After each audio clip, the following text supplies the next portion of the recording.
আসসালামু আলাইকুম, কে বলছেন? ভাইয়া মোনালিসা বলতেছি। মোনালিসা, কেমন আছেন আপনি? ভালো আছেন মোনালিসা? আর ভাইয়া ভালো মোটামুটি আছি। আলহামদুলিল্লাহ, মোটামুটি আছেন। তো মোনালিসা, কোথা থেকে বলতেছেন? আপনার দেশের বাড়ি কোথায়?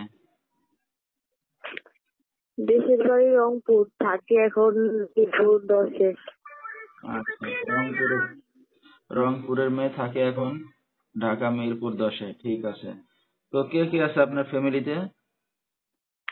আমার ফ্যামিলিতে নানি আছে আর একটা ছেলে। বাপ মা ছোটবেলায় মারা গেছে। আচ্ছা, সন্তান আপনার নেই? বিয়ে শাদী হয়েছে? হ্যাঁ, স্বামী কোথায় আপনার? হ্যাঁ, বিয়ে শাদী হয়েছিল। জামাই ভালো না দেখে তালাক দিয়ে দিচ্ছে। আচ্ছা, কতদিন একা আছেন এখন স্বামী ছাড়া? এই 4-5 বছর। বাচ্চা পেটে রেখে চলে গেছিল। বাচ্চার বয়স আজকে 5 বছর। আচ্ছা, তো এখন কি করেন আপনি? এখনকার বর্তমানে একটা টেলার্সের দোকানে কাজ করি তো। আচ্ছা, ঠিক আছে। তো দর্শক, শুনতে থাকুন আজকে মোনালিসার জীবনের গল্পগুলো। ধৈর্য সহকারে ফুল ভিডিওটি দেখলে মোবাইল নাম্বার পেয়ে যাবেন, সরাসরি যোগাযোগ করতে পারবেন মোনালিসার সাথে। তো মোনালিসা, আপনার দেশের বাড়ি ছেড়ে ঢাকাতে আসলেন কি কারণে? দেশের বাড়িতে কাজ করে খাওয়ার মতো কোনো নাই তো, ওই জন্যই ঢাকাতে আসা আচ্ছা, কাজের ঠিক। সূত্রে। তো ঢাকা এসে ছোট বাচ্চাকে নিয়ে কার কাছে আছেন? এখন নানির কাছে আসছি বর্তমানে। আচ্ছা, নানি আর আপনি থাকেন? হ্যাঁ। আপনার আর কোনো ভাই বোন আছে আপন? না না, আর কোনো ভাই বোন নেই। আপনি একাই? ঠিক আছে। তো আত্মীয় স্বজন আর কেউ আছে আপনাকে দেখার মতো এখন?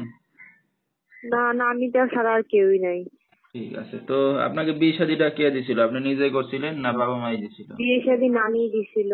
আচ্ছা। জামাইটা নেশা করে তো, ওই জন্যই তালাক দিয়ে দিছি। তো শুধু নেশা করলেই স্বামীকে তালাক দিলে হবে?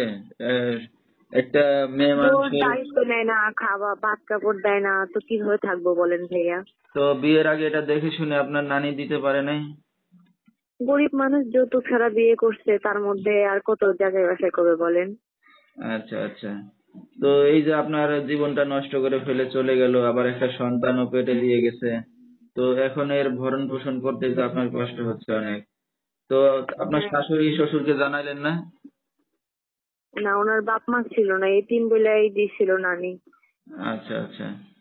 তো এই যে এখন 4-5 বছর স্বামী ছাড়া আছেন, তো এইভাবে একাই থাকবেন সারা জীবন, না অন্য কিছু চিন্তা ভাবনা আছে আপনার? এই জন্যই তো প্রতিবেদনের সামনে আসা, দেখি একটা ভালো জীবন সঙ্গী পাই নাকি।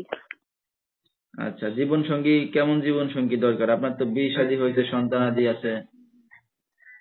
জীবন সঙ্গী কিরকম? বয়স যতই হোক, বয়স আর জোয়ানের কিন্তু কিছু আসা যায় না। আমার বাচ্চার দায়িত্ব নেবে, আমার নানিটার কয়দিনই বাঁচছে, আমার বাচ্চার আমার দায়িত্ব নেবে, সেরকম একটা মানুষ পাইলে তার কাছে বিয়ে বসবো। আচ্ছা, তো আপনার সাথে দর্শক ভাই ভিউয়ার্সরা কিভাবে যোগাযোগ করবে? এই যে আমার ফোন নাম্বারের মাধ্যমে। নাম্বারটা বলতে পারবেন আপনি? না ভাইয়া, আপনি বলে দেন। আচ্ছা, ঠিক আছে। তো দর্শক, আমরা শুনতেছিলাম এতিম মেয়ে মোনালিসা, তার জীবনের গল্পগুলা। যেহেতু বাবা মা নাই, নানি দেখে শুনে বিয়ে দিছিল, কিন্তু স্বামী ভালো ছিল না, সন্তান গর্ভে রেখে স্বামী ফেলে চলে গেছে। তো এখন একা আছে 4 বছর ধরে। সে চাচ্ছে যে এখন তার সন্তান সহকে যদি দায়িত্ব নেয়, তার বয়স যদি বেশি হয় বা বিবাহিত হয়, সমস্যা নাই, সে রাজি আছে। তো বিস্তারিত জানতে এই নাম্বারে যোগাযোগ করলে মোনালিসাকে পেয়ে যাবেন। 01878398790, এই নাম্বারটাই হলো মোনালিসার। তো মোনালিসা, আপনি যখন কাজ বাজ করতেছেন, তো আপনার এই ভিডিওটা অনলাইনে দর্শকদের মাঝে চলে যাবে। তো দর্শক ভাইরা দিনে রাত্রে অনেক সময় আপনাকে ফোন দিবে, সময় দিতে পারবেন দর্শক ভাইদেরকে? হ্যাঁ, অবশ্যই পারবো। আচ্ছা, রাতে কি একা ঘুমান না নানিকে নিয়েই ঘুমান? না, নানির সাথেই ঘুমানো হয়। আচ্ছা, তো কথাবার্তা বলতে সমস্যা হবে না তো? না ভাইয়া, হবে না সমস্যা। আচ্ছা, কারণ সবারই একটা পার্সোনালিটি আছে। কারণ হয়তো আপনার সাথে অনেকেই ফ্রি ভাবে কথা বলবে, হয়তো আপনার সাথে কেউ ঘুমাইলে হয়তো তার ডিস্টার্ব হবে, এই আর কি।